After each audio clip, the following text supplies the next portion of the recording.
Здравейте, здравейте! Днес реших да ви покажа как да направим ваза от този вид. Тук съм използвала бутилка от шампуан, пластмасова, просто защото ми е интересна формата.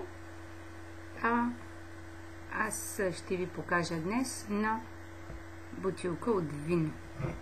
Всъщност, елементарно използват се реклами. Значи всеки има в пощата си, така че вместо да ги хвърляте, използвайте ги. Накъсваме ги на малки парченца. Избираме си цвета. Аз съм избрала черно-бялата гама. Избираме си цвета, може да го направите и цветно, много добре става с виолетово-синята гама. Накъсваме ги на парченца и ги лепим чисто и просто. Значи, като останало ни е местенце тук. Чисто и просто ги залепяме едно за друго, като внимаваме да не слагаме лепило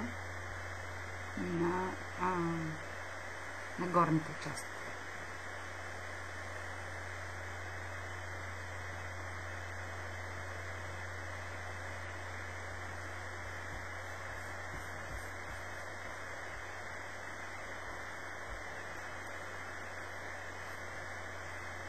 Резултатът е много добър, като за ръчна изработка. Всеки може да си го направи вкъщи.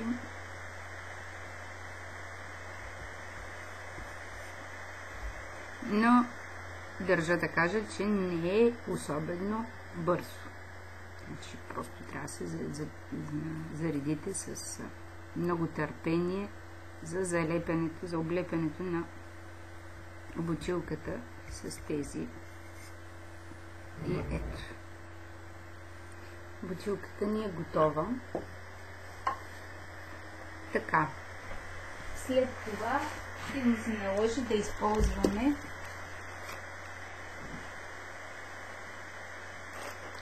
терпентин или ацетон.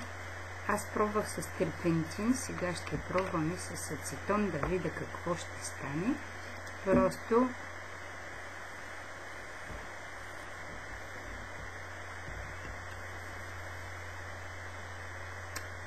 смятам, че по-добрия вариант май с терпентин.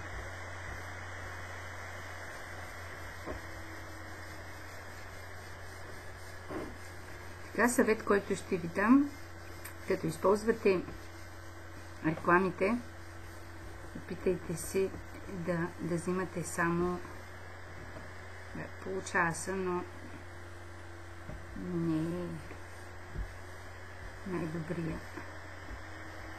най-доброто, което на всичко ацетона мокри, който също не е кой знае колко добро.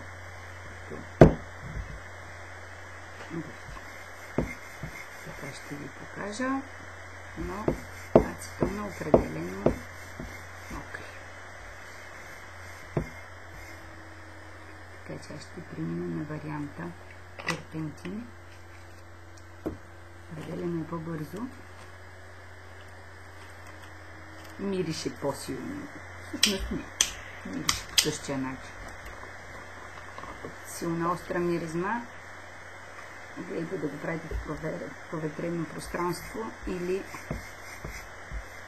после да проветрите. И ето. Така. И исках да кажа, значи, гледайте да използвате само картинки. Да няма цени и надписи, защото остават. Всъщност не всички, но получава се малко неприятно. Ето. Не знам дали виждате добре. Май нищо не се вижда.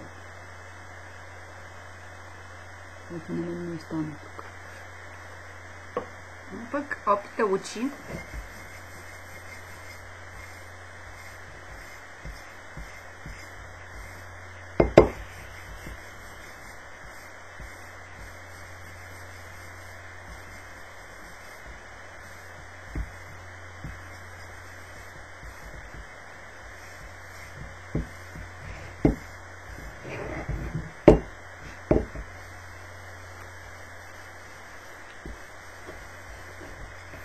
И не настоявайте много, защото после ще избледнеят цветовете още повече. Така че оставете си все пак малко цветове. И ето, готово. Да, също така като покривате повърхността, припокривайте ги повече и слагайте лепило добре по краищата. Просто защото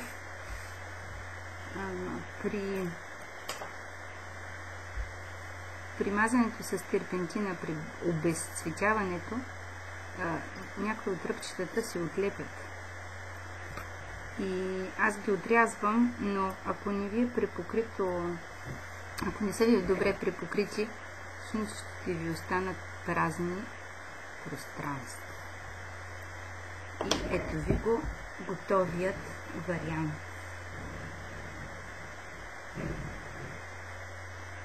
Който всъщност никак не е зле. След това можете да го декорирате както си пожелаете. Веднъж изсъхнало, лакирате го и е готово. Просто става супер оригинална бутилка, която може да използвате за ваза. Това беше моята днешна идея. Благодаря, че бяхте с мен и до нови срещи!